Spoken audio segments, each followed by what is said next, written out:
तो अगर आप एसएससी, आरआरबी, एनटीपीसी या किसी भी वनडे एग्जाम की तैयारी कर रहे हो और स्पोर्ट्स सेक्शन में मार्क्स मिस नहीं करना चाहते हो, तो आज का ये वीडियो आपके लिए गोल्डन है।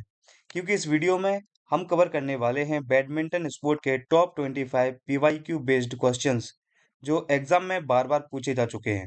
सो वीडियो को एंड तक जरूर देखना, क्योंकि एक भी question exam point of view से मिस नहीं होने वाला। तो स्वागत करता हूं मैं रोहित मिश्रा आपके यूट्यूब चैनल रोहित एसएससी पर। तो सबसे पहले कुछ हम पॉइंट्स को ऐड कर लेते हैं। जैसे अगर आपसे पूछा जाए कि बैडमिंटन वर्ल्ड फेडरेशन के नियमों के अनुसार बैडमिंटन रैकेट का वजन कितने से ज्यादा नहीं होना चाहिए, तो हमें याद रखना है 100 ग्राम से अधिक नहीं होना चाहिए। रैकेट शुड नॉट एक्सीड 100 ग्राम। अब देखिए, जो रैकेट होता है वो कई ग्रेडों में होता है। जैसे 1 ग्रेड से लेके 8 ग्रेड तक का इसमें रैकेट का जो है वो वेट दिया हुआ है। वो आप देखेंगे जितना ग्रेड कम होगा उतना ही वेट ज्यादा होगा, और जितना ग्रेड ज्यादा होगा उतना वेट कम होगा। सो आपको एक ये रेंज याद रखनी है। जैसे अगर हम 1 ग्रेड के रैकेट की बात करते हैं, तो उसका जो वेट होता है वो 95 ग्राम या उससे थोड़ा सा ज्यादा हो सकता है, लेकिन 100 ग्राम से ज्यादा नहीं हो सकता, क्योंकि ये कौन कह रहा है? ये बैडमिंटन वर्ल्ड फेडरेशन के द्वारा ही कहा गया है, यानी रूल्स बनाए गए हैं। जैसे आप देखेंगे 2 ग्रेड का तो 90 से 94.9 ग्राम के अप्रोक्स होता है। 3 ग्रेड का अगर हम बात करते हैं तो 85 से 89.9 ग्राम, तो ऐसे एक रेंज दी हुई है। तो अपने लिए इंपॉर्टेंट क्या हो जाता है कि कितने से ज्यादा नहीं हो सकता है। सो राइट आंसर क्या हो जाएगा? 100 ग्राम से ज्यादा नहीं होगा।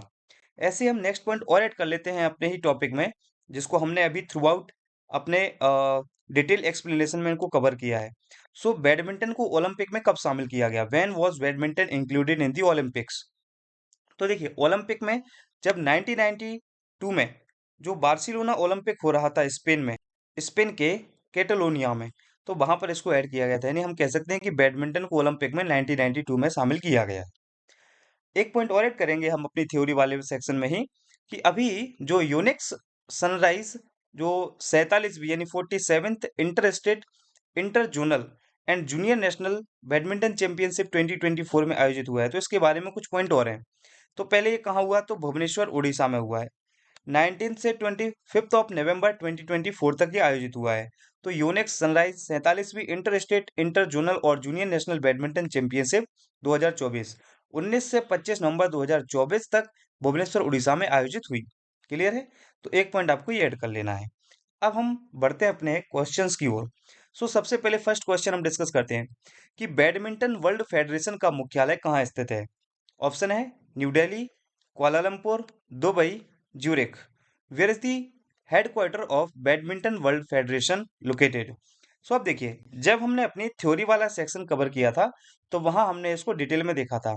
उसकी मैं आपको यहाँ पर इमेज लगा के सारे क्वेश्चंस के आंसर देखते चलेंगे। जैसे आप देखिए, क्लास के दौरान मैंने आपको ये डिस्कस कराया था कि जो बैडमिंटन वर्ल्ड फेडरेशन है, और वहीं पे हमने आपकी इंडिया का जो नेशनल लेवल की इंस्टीट्यूशन है, जिसको हम बोलते हैं बीएआई, यानी कि बैडमिंटन एसोसिएशन ऑफ इंडिया।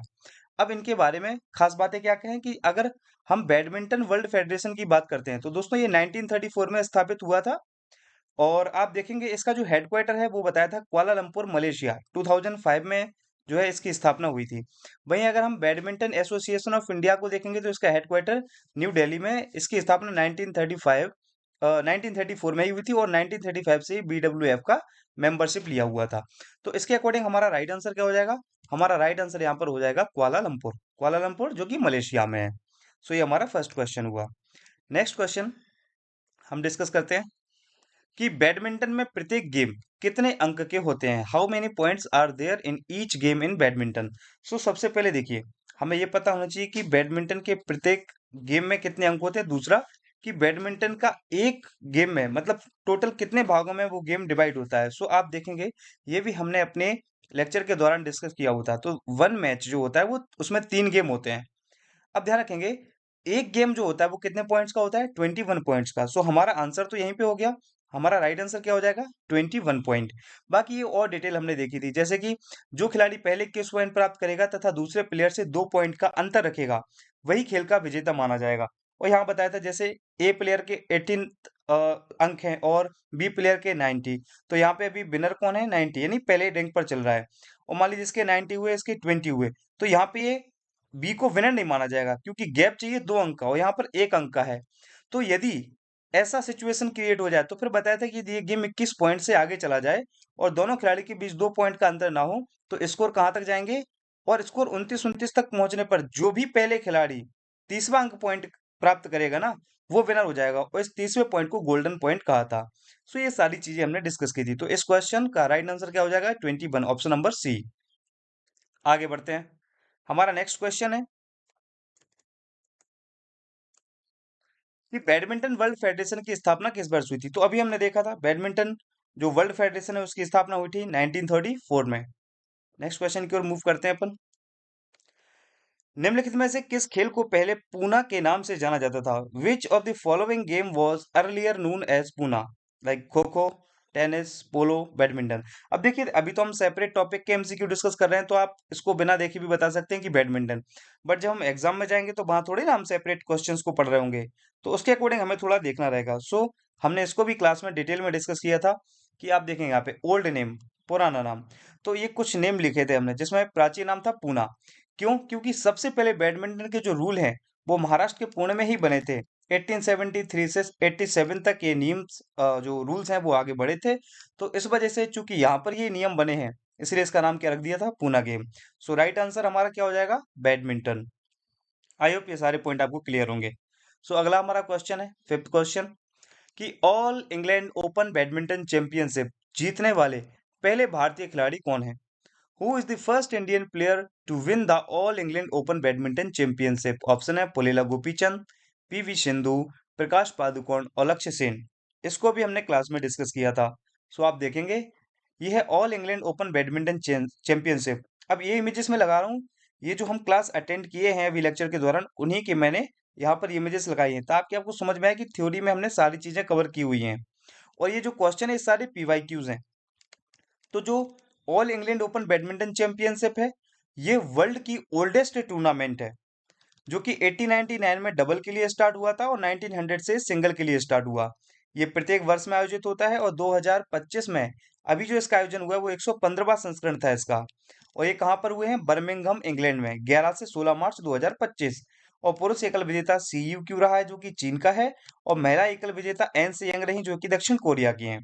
अब यहाँ पे देखिए आप, भारतीय विजेता तो फर्स्ट टाइम इसको विन किया था प्रकाश पादुकोण में 1980 में, और सेकंड टाइम इसको विन किया 2001 में पुलेला गोपीचंद ने। सो राइट आंसर हमारा क्या होने वाला है यहाँ पर? इन्होंने पूछा है all England Open badminton championship जीतने वाले पहले भारतीय खिलाड़ी। सो पहले हमारे कौन हो जाएंगे? प्रकाश पादुकोण। सो हमारा राइट आंसर क्या हो जाएगा? हमारा राइट आंसर होगा प्रकाश पादुकोण। अब हम नेक्स्ट क्वेश्चन की ओर बढ़ते हैं। हमारा अगला क्वेश्चन है बैडमिंटन कोर्ट की कुल लंबाई कितनी होती है? सो फ्रेंड्स, हमने इनको इस क्वेश्चन के बारे में जितनी भी एक्सप्लेनेशन हो सकती है वो सारी हम थ्योरी पार्ट में कवर कर चुके हैं। सो आप देखेंगे वो रही इसकी इमेज। अब चाहे देखिए, ये जो कोर्ट है वो चाहे सिंगल का हो या डबल का हो, दोनों कोर्ट के लिए जो लंबाई है वो सेम ही होती है। और कितनी है? 44 फीट, यानी कि 44 फीट। और क्वेश्चन में फीट में ही पूछी गई है तो हमारा राइट आंसर यहाँ पे क्या हो जाएगा? 44 फीट। इन डिटेल एक्सप्लेनेशन को आप हमारे प्लेलिस्ट में, स्पोर्ट वाले प्लेलिस्ट में जाकर देख सकते हैं। नेक्स्ट क्वेश्चन हमारा, बैडमिंटन के मध्य नेट की ऊंचाई कितनी होती है? What is the height of the middle net in badminton? 4.8 feet, 5 feet, 5.4 feet, 6 feet. Class के दौरान हमने इसको डिस्कस किया था। देखिए, तो बैडमिंटन को ओलंपिक में ये तो हम देख चुके हैं। दूसरा अब देखिए नेट, एक तो है पोस्ट की हाइट, दूसरा है नेट के मिडिल की हाइट। तो इन्होंने पूछा है मिडिल हाइट कितनी होती है। तो मध्य में आप देखेंगे 2.5 फीट, 2.5 फीट, टोटल कितना हो जाएगा? 5 फीट। तो हमारा आंसर क्या होने वाला है यहाँ पर? 5 फीट। अगर ये मीटर में पूछते तो हम क्या बताएंगे? 1.55 मीटर। सो यार हमारा राइट आंसर क्या होने वाला है? 5 फीट। ये देखेंगे, ये हमने सब इमेजेस के दौरान वहां पे डिस्कस किया हुआ है। चलिए आगे बढ़ते हैं। नेक्स्ट क्वेश्चन है, अब यहाँ पर हम दो क्वेश्चंस को साथ में डिस्कस करेंगे कि सिंगल्स के लिए बैडमिंटन कोर्ट की चौड़ाई कितनी होती है एंड बैडमिंटन के शटल कॉक कितने पंखों से मिलकर बने होते हैं। तो क्लास के दौरान हमने इनको डिस्कस किया है, आप देखेंगे ये रही वो इमेजेस। सो देखिए, बैडमिंटन कोर्ट की चौड़ाई, अब देखिए सिंगल्स के लिए कहा है तो सिंगल्स के लिए जो चौड़ाई है वो है 17 फीट। ठीक है। दूसरा, बैडमिंटन का जो शटल कॉक होता है उसमें कितने पंख होते हैं? सो आप देखिए यहाँ पर ये एक्सप्लेनेशन किया था तो वहां पे बताया था मैंने कि टोटल 16 फेदर होते हैं, यानी कि 16 पंख होते हैं। तो इसका राइट आंसर क्या हो जाएगा? 16।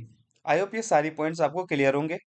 आगे बढ़ते हैं, हमारा अगला क्वेश्चन है कि निम्नलिखित में से कौन सा टूर्नामेंट महिला बैडमिंटन से संबंधित है। जो हमारे चैंपियनशिप हैं उनके बारे में यहाँ पर बताया गया है। तो आप देखेंगे हमने एक क्लास के दौरान डिस्कस किया था। तो टूर्नामेंट आप देखेंगे ये इंटरनेशनल लेवल पे थॉमस कप, उबर कप। पूछ रहे हैं कौन सा टूर्नामेंट महिला बैडमिंटन से संबंधित है। तो थॉमस कप किससे है? मेल से। तो उबर कप किससे है? ये फीमेल से है। तो यहाँ पर हमारा राइट आंसर क्या हो जाएगा? उबर कप। ठीक। अगला क्वेश्चन, कौन सा कप बैडमिंटन से संबंधित नहीं है? सो देखिए इसका आंसर भी आपको यहीं पे मिल जाएगा। लाइक आप देखेंगे जैसे नारंग कप है, ठीक, अमृत दीवान कप है, सुधीरमन कप है, ये सभी बैडमिंटन से संबंधित हैं। लेकिन जो डूरंड कप है वो बैडमिंटन से संबंधित नहीं है। सो यहाँ पे राइट आंसर क्या हो जाएगा हमारा? Option number C, Durand Cup. Next हमारा अगला क्वेश्चन है, लक्ष्य सेन का संबंध किस खेल से है? Tennis, table tennis, cricket, badminton. So देखिए ये क्लास के दौरान हमने डिस्कस किया था, किदाम्बी श्रीकांत और लक्ष्य सेन। हालांकि टॉपिक से रिलेटेड ही हम अभी क्वेश्चंस कर रहे हैं, तो आप बता सकते हैं इसका बैडमिंटन। तो राइट आंसर क्या हो जाएगा? बैडमिंटन। ये लक्ष्य सेन 2021 का जो वर्ल्ड चैंपियनशिप हुआ है उसमें ब्रॉन्ज मेडल लेके आए हैं ये। बर्मिंघम में जो कॉमनवेल्थ गेम हुआ है उसमें गोल्ड लेके आए हैं। तो इनके बारे में हमने ये डिटेल देखा था। अगर हमारा क्वेश्चन है, एक बैडमिंटन खिलाड़ी को खेल के दौरान दिया गया काला कार्ड क्या बताता है? दूसरा, बैडमिंटन एकल में खेल की शुरुआत 0-0 और जब सर्वर का स्कोर सम होता है तो सर्वर कोर्ट के किस तरफ से सर्व करता है?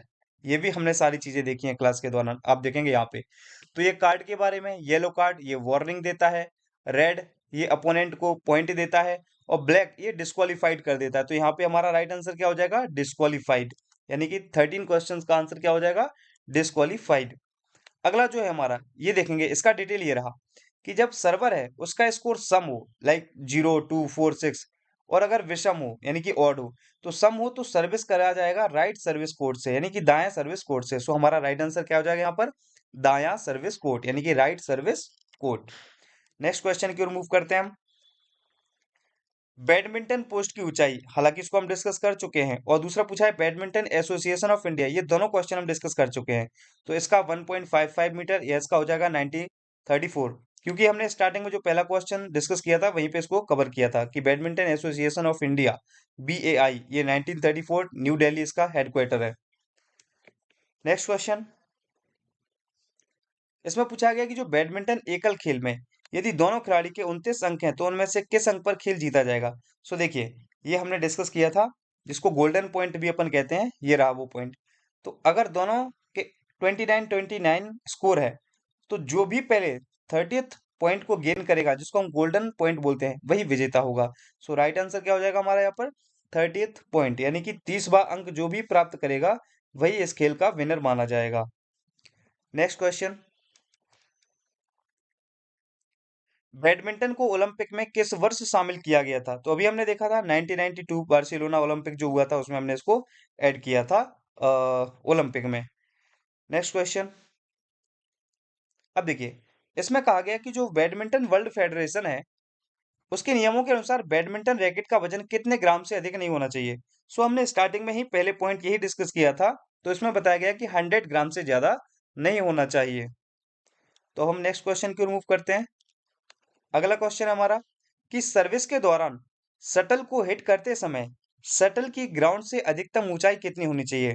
What should be the maximum height of the shuttle from the ground while hitting the shuttle during service?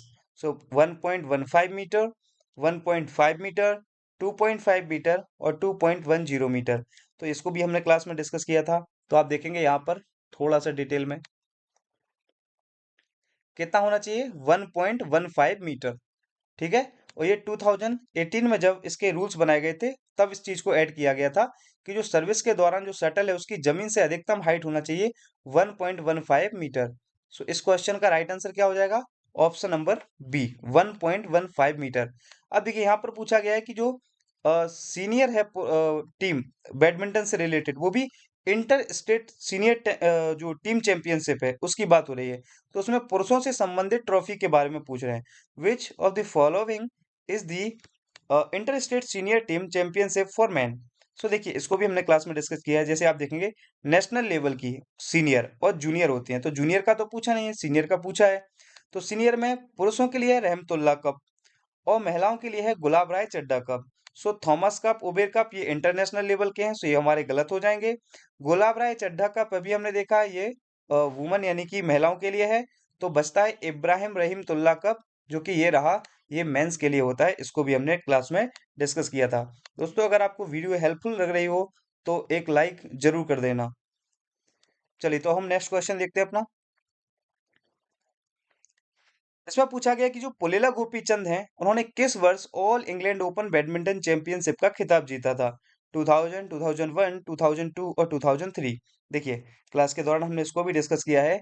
आप ये देखेंगे, ये रहे पुलेला गोपीचंद, ये द्वितीय भारतीय all England Open badminton championship जीतने वाले खिलाड़ी रहे हैं और 2001 में इन्होंने उसको विन किया था। सो इसका राइट आंसर क्या हो जाएगा, 2001। दूसरा, डबल्स के लिए बैडमिंटन कोर्ट की चौड़ाई कितनी होनी चाहिए। अब देखिए डबल के लिए पूछ रहे हैं, तो डबल के लिए ये बढ़ जाता है तो 20 फीट इसका राइट आंसर हो जाएगा।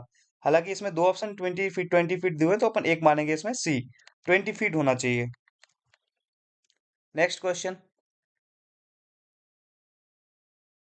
अब इसमें पूछा गया यूनिक्स सनराइज 47वीं अंतरराज्यीय अंतर क्षेत्रीय एवं जूनियर राष्ट्रीय बैडमिंटन चैंपियनशिप 2024 कहाँ आयोजित की गई, ये सीजीएल में पूछा गया था। सो हमने स्टार्टिंग में इस पॉइंट को डिस्कस किया था, हमारा राइट आंसर हो जाएगा भुवनेश्वर, ओडिशा। चलिए नेक्स्ट क्वेश्चन को मूव करते हैं। अगला और लास्ट क्वेश्चन है हमारा कि बैडमिंटन में निम्नलिखित में से किसे गलती माना जाता है। विच of the following is considered a fault in badminton. Again CGL में पूछा गया क्वेश्चन है। पहला ऑप्शन है शटल नेट से टकराकर सर्विस बॉक्स में जा गिरे, यानी shuttle hits net and lands in service box. So ये बिल्कुल गलत पॉइंट है। अगला, server steps on boundary line while serving, service करते समय सर्वर बाउंड्री लाइन पर आ गया हो, ये राइट ऑप्शन हो जाएगा हमारा कि हाँ इसको फाउल माना जाएगा। तो राइट ऑप्शन क्या हो जाएगा, ऑप्शन नंबर बी। अब दोस्तों लास्ट क्वेश्चन आपके लिए, जिसका आंसर आप हमें कमेंट बॉक्स में देंगे। क्वेश्चन है, अंतरराष्ट्रीय नियमों के अनुसार एकल बैडमिंटन कोर्ट की मानक चौड़ाई कितनी है। What is the standard width of a singles badminton court as per international regulations. So option है 6.10 metre, 13.40 metre, 5.18 metre and 12 metre. इसका आंसर आप हमें कमेंट बॉक्स में जरूर देंगे। तो दोस्तों ये था बैडमिंटन स्पोर्ट का top 25 PYQ based question session, जो आपके एसएससी, आरआरबी, एनटीपीसी और वनडे एग्जाम में डायरेक्टली हेल्प करेंगे। अगर आपको वीडियो यूजफुल लगी हो तो लाइक जरूर करिए और अपने उन दोस्तों के साथ शेयर करिए जो कॉम्पिटिटिव एग्जाम की तैयारी कर रहे हैं। ऐसे ही PYQ based exam oriented videos के लिए चैनल को सब्सक्राइब करना बिल्कुल मत भूलना। मिलते हैं नेक्स्ट वीडियो में, तब तक के लिए स्टडी स्मार्ट, स्टे फोकस्ड। जय हिंद।